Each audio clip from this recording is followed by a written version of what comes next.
What's up, guys? It's MB Boxing, and today I'm going to be predicting the outcome of Nonito Donaire versus Alexandro Santiago, and this is going to be a 12-rounder for the vacant WBC Bantamweight World Championship, and this fight is going to be Saturday, July 29th from the T-Mobile Arena in Las Vegas, Nevada, and this fight is going to be broadcasted on Showtime pay-per-view. And to get both fighters' resumes, Nonito Donaire, fighting out of the Philippines, holds a record of 42 wins, 7 defeats, with 28 wins coming by way of knockout. He is the former IBF Flyweight World Champion, the former WBA Interim Super Flyweight World Champion, the former WBC and WBO Bantamweight World Champion.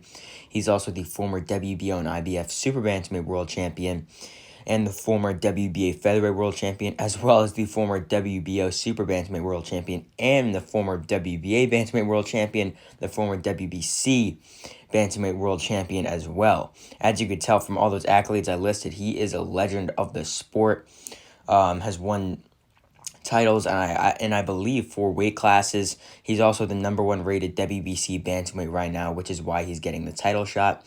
But he is currently not ranked by BoxRec due to inactivity, since he has not fought in over a year. But to get into his losses and some of his best wins, he has lost to Rosendo Sanchez by unanimous decision really early on in his career. He's lost to Guillermo Rigondeaux by unanimous decision. He has a TKO loss to Nicholas Walters, a unanimous decision defeat to Jesse Magdaleno. He also has a unanimous decision defeat to Carl Frampton. He has a unanimous decision defeat and a knockout loss to Naoya Inoue. And now to list some of his best victories, he has a technical decision win and a TKO win over Victor Chinian. He also has a TKO win over Maruti Mtalani. He has a knockout win over Fernando Montiel, a unanimous decision victory over Omar Andres Narvaez. He has a TKO win over Toshiaki Nishioka. He also has a knockout win over Jorge Arce, and he's a corner stoppage win over Ryan Burnett.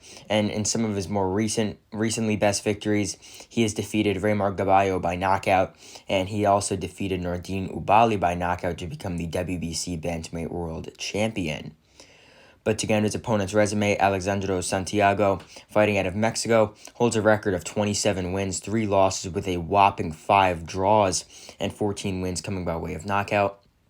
He is currently ranked number 12 by BoxRec in the Bantamweight division, and he's also a former IBF Super Flyweight World Title challenger. And to get into his losses and his 5 draws, he has a unanimous decision defeat to Hector Flores, who's now a top-rated fighter at light flyweight. He also has a split decision defeat to Johnny Michel Garcia. He also has a majority decision defeat to Gary Antonio Russell. And to list all of his draws, he has a split decision draw to Hector Flores. He also has a split decision draw against Antonio Nieves, and he was later able to avenge that draw. He also has a majority decision draw against Jose Martinez Mercado, and a split decision draw as well against Mercado.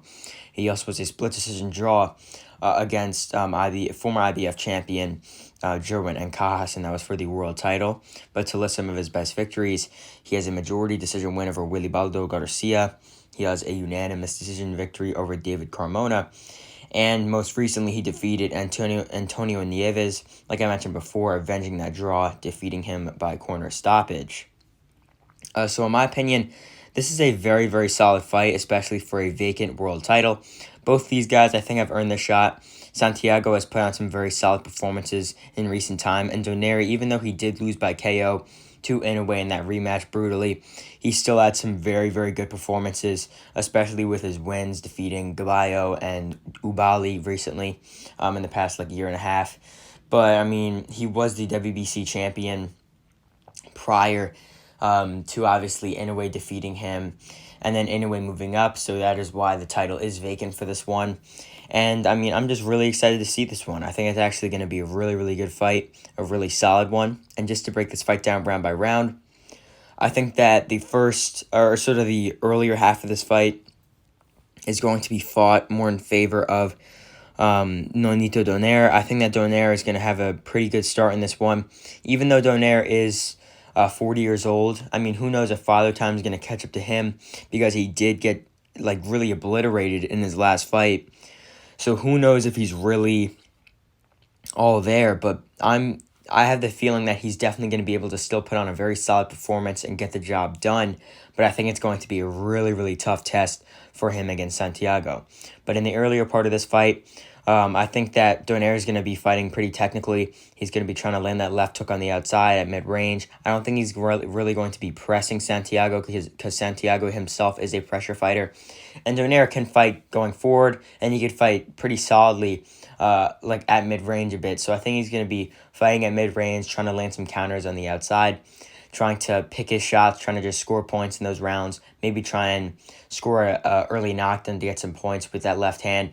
But I think that primarily in like the first half of this fight and like some of the earlier rounds, Donaire is going to be the one in control, and Santiago is going to be trying to find angles, trying to get in there. But primarily, I think Donaire is going to be up after like the first 5 or 6 rounds. Like after 5, it could be like 48-47 or 49-46 in Donaire's favor. And after 6, it could be somewhere around like 58-56 for Donaire. But then once the second half of the fight rolls around, I think it's going to be a much tougher test for Donaire, especially since Santiago, in his past couple fights, he's had some very good later rounds, specifically when he stopped Antonio Nieves. As well, he was able to have a very strong latter half of the fight against Wilibaldo Garcia, and he was also able to have a very strong later half against Gary Antonio Russell, where he arguably won like the last 5 rounds. So I think that he's going to be really pressing Donaire, really pressuring him, really just trying to rough him up in those later rounds. And I think like rounds 7, 8, and 9 are going to be pretty close, pretty competitive. And then I think that like 10, 11, and 12 could very well swing in favor of Santiago. But Donaire himself is a guy who's doesn't really have bad stamina. He's able to go the distance. He's gone the distance, the full 12, a lot of times in his career. Obviously, as you heard before when I was listing all his title victories and titles that he's held. So, I mean, Donaire could definitely pull something through in those later rounds and score some points and win those rounds slightly. But I really think that Santiago is going to have a lot of his success in those later rounds as well. But I think that Donaire is still going to keep it close, still going to keep it competitive, and I think that he still will win some of those rounds. But I think that primarily Santiago will be winning most of those later rounds. But in the end, I think it's going to come out to be a really, really close fight on the scorecards. Like, let's say after 8 rounds, I think it could be like 77-75 in favor of Donaire. It could even be closer than that. But then I think in those later rounds, Donaire might take like one of them, like out of like 9, 10, 11, and 12, 1 or 2 of them. And then Santiago will probably win the rest, because I think with Santiago's style, he's got some fast hands. He likes to pressure. I think he's going to start to really get to Donaire a bit and really start to dig to the body more and land his shots. So I think that in those later rounds, he's definitely going to edge them. But in the end, I think this fight is going to be really, really close and go down to the wire. I think it will go the distance, but I really think the judges are going to be split on this one. I think one judge is going to have it 115-113 in favor of Donaire. One's going to have it 115-113 in favor of Santiago. And I think the third judge is going to have it as well, either 115-113 or 116-112 maybe in favor of Donaire. But in the end, I think it's going to be really, really close. And I think that it'll probably be like maybe even a 6-6 type fight, but the judges are going to be swayed, obviously, depending on which style they find more points for.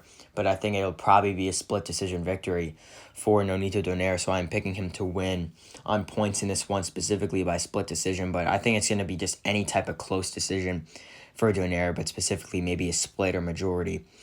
So overall, I believe that Nonito Donaire will break his own record and become the oldest WBC Bantamweight World Champion, as I think he will defeat Alexandro Santiago by split decision or just really, really close decision to once again become that WBC World Champ. And yeah, that's really it. I'm MB Boxing. Thanks for watching, and I'll see you guys later.